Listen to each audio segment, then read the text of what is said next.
I know you all might think I'm crazy, but are the Detroit Red Wings a playoff team? We'll find out. Hey, what's up guys, it's your boy, Walter, and I talk all things hockey. This video, I'm going to be breaking down to see if the Detroit Red Wings can actually make it to the playoffs next season. So I already made a video previewing their whole 2021 roster and their team. So go check that out down in the description. While you're there, you can also subscribe to the channel. We're on the road to 1K, and you can join the Wild family. It'd be much appreciated, guys. But let's get straight into this. So, if they wanted to contend for the Stanley Cup, not even just contend, if they wanted to make the playoffs for no reason, there's no reason they should. They do not need to make the playoffs this season. Obviously, they got some good old veteran players that could help them get towards that, but there's really no point of doing that. They have so many draft picks for next season. There's really no reason for them to try to make the playoffs. But because I know all the players, they don't want to just keep missing playoffs. They want to make the playoffs. So obviously they're all going to try. So maybe if Steve Yzerman was just like, "Fuck it, let's flip this around and let's go to the playoffs," they could say, "Okay, we have 3 second-round picks and a first-round pick and 2 thirds. Like, you could get some. You could put up a good package for somebody." I think Red Wings could not make the playoffs. It's not happening, guys. I could say everything here what I want, but it's not gonna happen. They're not gonna make playoffs. But I feel like they're gonna be way better and not be dead last in the NHL. I feel like they're gonna be competitive. Last year they had 17 wins. That's absolutely horrendous. Who knows if Dylan Larkin has an absolute nasty season and has a career year in all his numbers, he could have at least 90, maybe even hit 100 points. He's almost had 80 before in his career. So I feel like he can step it up and hit that 90 mark, maybe even 100. Who knows? I've seen crazier things before, especially if he plays with like a Bobby Ryan, who's very good, veteran player. Anthony Mantha, once again, this guy's unreal if he can play his game.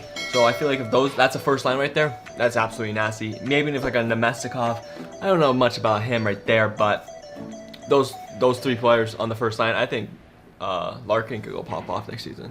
And maybe this is Filip Zadina's year to pop off and show him and show the Red Wings organization how good he really is and why they had to draft him that high. But really, we haven't seen much from him on the Red Wings, but I'm expecting him to have a good season. If he has a good season and plays with the right people to help him grow, I don't think anyone's stopping him. I feel like he can really be an elite forward in this NHL if obviously he puts in the work and gets put in the right spots and put in the right opportunities by the organization, which I think will happen.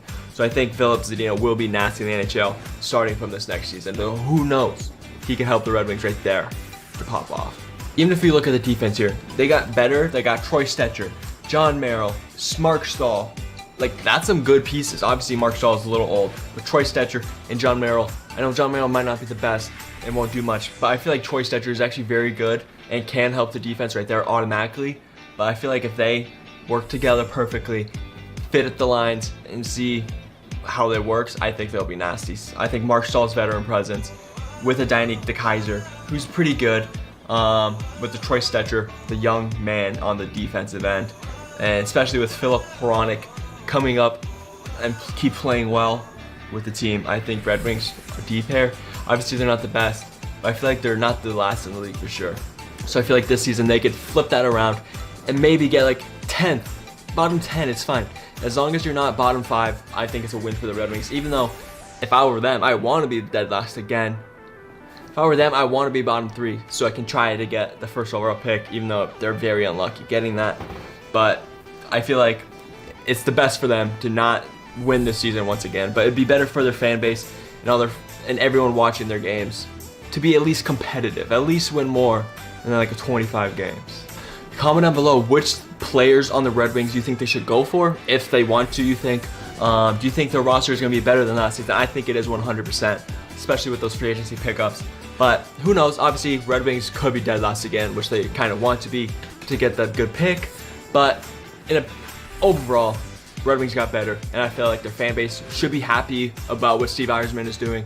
But honestly, you're not going to expect much for them next season, especially a playoff spot is very unrealistic, but it is what it is.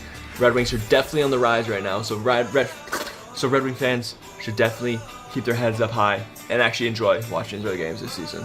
I did not even talk about their goalies yet. Thomas Greiss, and obviously they still have Jonathan Bernier. Obviously, I'm not expecting much from Bernier. He's good at times, not the greatest though. But I do feel like Thomas Greiss, he doesn't have much to prove anymore. But we all know he can be a starter. Yes, he's getting older, but I feel like he's gonna be decent. He's not gonna be unreal. His stats are gonna be kind of but I feel like he's gonna win some good games for the Red Wings and just keep them tight in games so they don't keep getting blown out. But anyway, guys, that's gonna be this video. It's gonna be a little quick one. What do you think about the Red Wings? Do you think they're good? Do you think they're bad? I think they're bad, but they still on the rise, so that's a positive. We're always keeping positives here. But yeah, if you guys did enjoy the video, you could drop a like. You could also subscribe to the channel.